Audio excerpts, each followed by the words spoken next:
जब बुलाते थे करते थे तो हाँ बाजवा साहब और हाँ, इमरान खान बाजवा साहब साहब का एक बड़ा अच्छा एक अंडरस्टैंडिंग थी। हमारे ताल्लुकात असम्बली टूटने के बाद भी अच्छे रहे। सिर्फ इशू ये हो गया कि जनाब बाजवा साहब का, जिनका मुझे पर्सनली सच्ची बात है कि मेरा बड़ा एहतराम है, और मैं उन लोगों में नहीं हूँ कि जो आदमी रिटायर हो जाए तो मैं कहूँ कि नहीं, ये फलानी सारी बुराइयाँ उनके ऊपर ही डाल दूँ।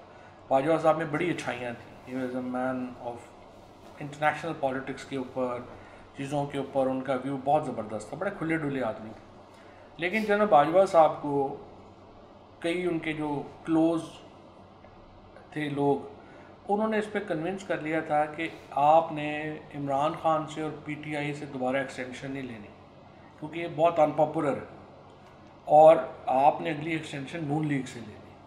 मैंने चीफ साहब को कहा, मैंने कहा आपका एनालिसिस बिल्कुल गलत है। जब ये इकट्ठे होंगे नवाज शरीफ और जरदारी और ये लोग फिर इमरान खान को वोट देंगे। लेकिन बहरहाल उनका एक व्यू था, उन्होंने कर दिया। लेकिन एक्सटेंशन तो उनको फिर नहीं मिली। हाँ, नहीं मिला। वो बाद में फिर और वाक़यात हो।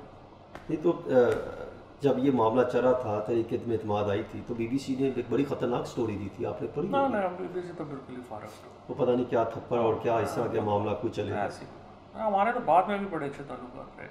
सिर्फ एक गलती जो मेरे से हो गई, पर्सनली मैं समझता हूँ मेरे से भी हो गई, ऐसे उमर से भी हो गई और भी लोगों से होगी, जो जब खान साहब ने हमें सख्ती से मना किया ना कि आपने रब्ता नहीं रखना इस्टेब्लिशमेंट से, तो हमारे तो बड़े अच्छे ताल्लुकात थे, सारी उम्र के ताल्लुक, हमने ताल्लुकात जो है वो अपने मेंटेन नहीं किए, तो हमारी जो कम्युनिकेशन है वो ख़त्म हो गई। इमरान खान फौज को अभी सबसे इम्पोर्टेंट इदारा समझते हैं। दे ही बिलीव्स इन के वो ही इज़ अ नेशनलिस्ट। कोई ऐसी चीज़ नहीं है, ना ही आर्मी चीफ से कोई हमारा खुदा ना खास्ता कोई आपस में कोई दुश्मनी पड़ गई है, लेकिन ये बस चूँकि हमारा राब्ता नहीं है। फिर कौन था कि जो मुस्लिम लीग नून की तरफ से जनरल बाजवा साहब की एक्सटेंशन के लिए लंदन पहुंच के बड़ी कोशिश करते रहे? नहीं, वो तो अहमद मलिक ने की, खाकान अब्बासी साहब ने भी एक आध दफ़ा जो है उनके एक्सटेंशन का कहा, इन सब लोगों ने कहा बाजवा साहब का। लेकिन वो उन्होंने कहा कि जो मेरिट पे आते हैं उनको वो नवाज शरीफ हट गया था। नवाज शरीफ साहब आ गए। तो ये फरमाइएगा कि शेर अफजल मरवत साहब कहते हैं कि जो ओवरसीज़ कन्वेंशन हुआ उसमें पाकिस्तान तरीके इंसाफ के दीगर ममालिक के सदूर भी शामिल थे। कौन सा? उसमें उन्होंने मुख्तलिफ ममालिक की बात की। किस- शेर अफजल मरवत साहब का कहना है। मरवत साहब को दस्तक ना कह, किसके कौन सा है, मैंने नहीं देखा। आप कहते हैं कि कोई नहीं। ओवरसीज पता नहीं बेचारा इसमें कोई आया भी है कि नहीं, कि पता नहीं, इतने दिन लोगों को पढ़ता ना। शेर अफजल मरवत साहब तो ये भी कहते हैं कि इमरान खान किसी पर ट्रस्ट नहीं करते। देखिए, शेर अफजल मरवत साहब जो है ना, मैं सच्ची बात यह है कि शेर अफजल मरवत साहब को ये सलमान राजा ने एंड कंपनी ने निकलवा के इमरान खान से बहुत ज़्यादती की है। मैंने खान साहब को वहाँ पे भी जब ये बात भी कर रहे थे, मैंने उन्हें कहा सर ये निकालने का टाइम नहीं है। और दूसरा देखें, जो आदमी भी जिसके ऊपर आके कैमरा खड़ा होता है, जिसकी बात सुनी जाती है, वो इम्पॉर्टेंट है, वो एसेट है। शेर अफजल मरवत भी एसेट है, उनको ज़ाया नहीं करना चाहिए था। ये अलहदा बात है कि वो फिर गुस्से में आ गए और उन्होंने हर एक को रगड़ दिया, उन्होंने लीमा बीबी के खिलाफ भी बातें की, उन्होंने कि वो उनको नहीं करनी चाहिए थी। But to be fair with, लोग होते हैं जो कि थोड़ा ज़्यादतियों को इग्नोर कर देते हैं, लोग होते हैं जो रिएक्ट करते हैं। आई थिंक ठीक है, जो बंदा रिएक्ट करता है वो उसकी एक अपनी है। आपको ये लाखों करोड़ों लोग हैं ना पार्टी में, हर तरह के लोग होते हैं। आपको इमरान खान के ख़िलाफ़ बदतरीन बात करने वाला बात भी इमरान खान अगर समझता है कि उसमें वर्थ है, वो उसको शामिल करेगा। आई थिंक अफजल मरवत खान साहब अगर आप इतनी बातें कर रहे हैं, मुझे तो ऐसा लग रहा है कि खान साहब तो बिल्कुल बिल्कुल बेहतरीन चल रहे हैं। तो अगर वो चल रहे हैं तो अभी आप कह रहे हैं उनको बनी गाला की भी ऑफर हुई, तो वो फिर किस चीज़ पे स्टैंड कर रहे हैं? वो इलेक्शनों पे। मेन इशू जो इमरान खान का है वो तो इलेक्शन है ना, क्या आप क्या इलेक्शन का मांग रहे हैं? बिल्कुल। तो उसके लिए क्या ये जो बाहर बैठी लोग हैं जो चांदे को मुस्लिम पाकिस्तान तरीके इंसाफ के अहदेदार हैं, तो इस मामले पर कोई डिस्कशन नहीं कर पाते? नहीं, ये नहीं कर सकते ना। देखो ना, बाहर बैठा तो सिर्फ एक ही आदमी है, अली अमीन गंडापुर है, जिसका उसके ऑफिस की वजह से ये एक्सेस है कि वो बात कर सके या कर सके। अब ये जो अमेरिकन का वो 5 लोग आए थे, अब मुझे नहीं पता वो कैसे आगे चलता है। अब ये देखते हैं इंडिया पाकिस्तान का रौला कैसे आगे चलता है। पहले ये ख़त्म हो तो फिर ही अब आगे नॉर्मलाइज कुछ चीज़ें होंगी ना, कुछ बातें होंगी, क्या करना है। बट आई थिंक अभी तक तो हालात बड़े ख़राब हैं। कभी किसी से प्यार हो? वो क्या कहते हैं कि प्यार की बात ना पूछो यारो, हमने किस किस से नहीं प्यार किया। दूसरा मिसरा मुझे भूल गया। सच्चा प्यार भी मिला है? हाँ हाँ, सच्चा प्यार तो अब सच्चा प्यार तो माँ का ही होता है।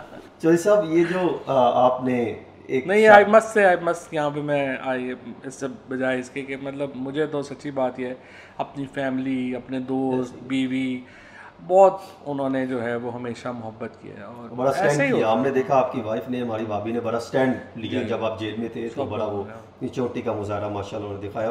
जो सब जब आप मुझे एक चीज़ याद आ रही है कि और आप आप मेरी जो बेटियां हैं, मेरी 3 बेटियां हैं, एक माशाल्लाह और 2 छोटी हैं, एक बड़ी है, वो भी मैं बहुत मतलब करीब हूँ उनके, और वो बीमार हो गई, इस तरह का मतलब।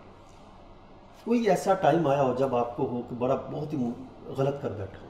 ये शोएब शाहीन साहब को रिसेंटली अगर आप पूछें तो मुझे लगा यार ये ऐसे थप्पड़ मार दिया, नहीं मारना था। कई दफ़ा मुझे लगा मैं ठीक भी कुछ नहीं लगा था कि वो झगड़ा का बड़ा जीनत बनी थी, वो आपने तो मारा था, हाँ, वो नहीं नहीं मारना वो था। वैसे गलत हो गया, मैं सोचता हूँ फिर बातें वैसे वो ऐसे ही करते हैं। अभी भी लंदन में उन्होंने की है कि मेरा दिल किया कि एक और लगा दूँ, लेकिन ओवरऑल गलत। लेकिन आपने थप्पड़ तो साथियों को भी मारे, एक एंकर को, बल्कि 2 एंकरों को मारा, उसकी क्या रीज़न थी? उसकी रीज़न भी ऐसी थी जस्टिफाइड रीज़न थी। एक्चुअली मेरा एक्चुअली ना ज़्यादा, चूँकि मैं भी एक बड़े तवील अरसे से इसमें हूँ, मीडिया लाइट में, तो मेरा रिपोर्ट ज़्यादा हो जाता है। वरना 10-15 सालों में 2-3 थप्पड़ मारना कौन सी इतनी बात, रिकॉर्ड अच्छा ही है, इतना बुरा। आपने 2018 में ये दावा किया था कि शहबाज शरीफ साहब वापस नहीं आएंगे। हाँ, शहबाज शरीफ की वापसी की आपने ये बात की थी, लेकिन वापस आए, प्राइम मिनिस्टर बन गए। आपने कहा था नवाज शरीफ वापस नहीं आएंगे, नवाज शरीफ साहब वापस आए और उनकी हुकूमत, उन्हीं की पार्टी की ये तो देखना, हुकूमत चल रही। ये तो एक पोलिटिकल रेटरिक होता है ना। बस हम 100 साल हुकूमत में रहेंगे, अपने लोगों को ये तो नहीं कहना हम कल जा रहे हैं, आप अपने लोगों को ज़ात लेकिन नवाज शरीफ साहब की जब वापसी हो रही थी, जब ये मामला बना था, जब वो जेल में थे सर्सिस हॉस्पिटल में, तो नवाज शरीफ खान साहब को क्या बताया गया? आप उस वक्त खान साहब के बहुत करीब थे। नहीं देखो, मैं तो कह के थक गया कि ना भेजें। जुल्फी बुखारी ने कहा, मैंने कहा, to be fair Faisal Vawda ने कहा कि बाहर ना भेजें, और शीरी मज़ारी ने कहा बाहर ना भेजें। वो तो खान साहब तो कहते रहे कि हम तो कह रहे थे ना भेजें, मैंने सबसे ज़्यादा कहा था। तो क्योंकि देखें मेरा मकसद, मैं actually to be fair with, मैं आपको बताऊँ, मैं मरियम बीबी को जेल में डालने के सख्त ख़िलाफ़ था, मैं नवाज शरीफ साहब को जेल में डालने के सख्त ख़िलाफ़ था।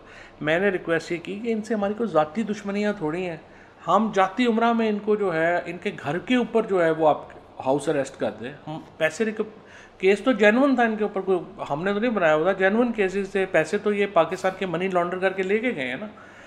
तो मैंने बड़ी कोशिश की अपने तई कि ये कम अज़ कम मरियम बीबी के ऊपर तो मुझे बहुत ही अफसोस है कि उनको जो है वो जेल में रखा गया।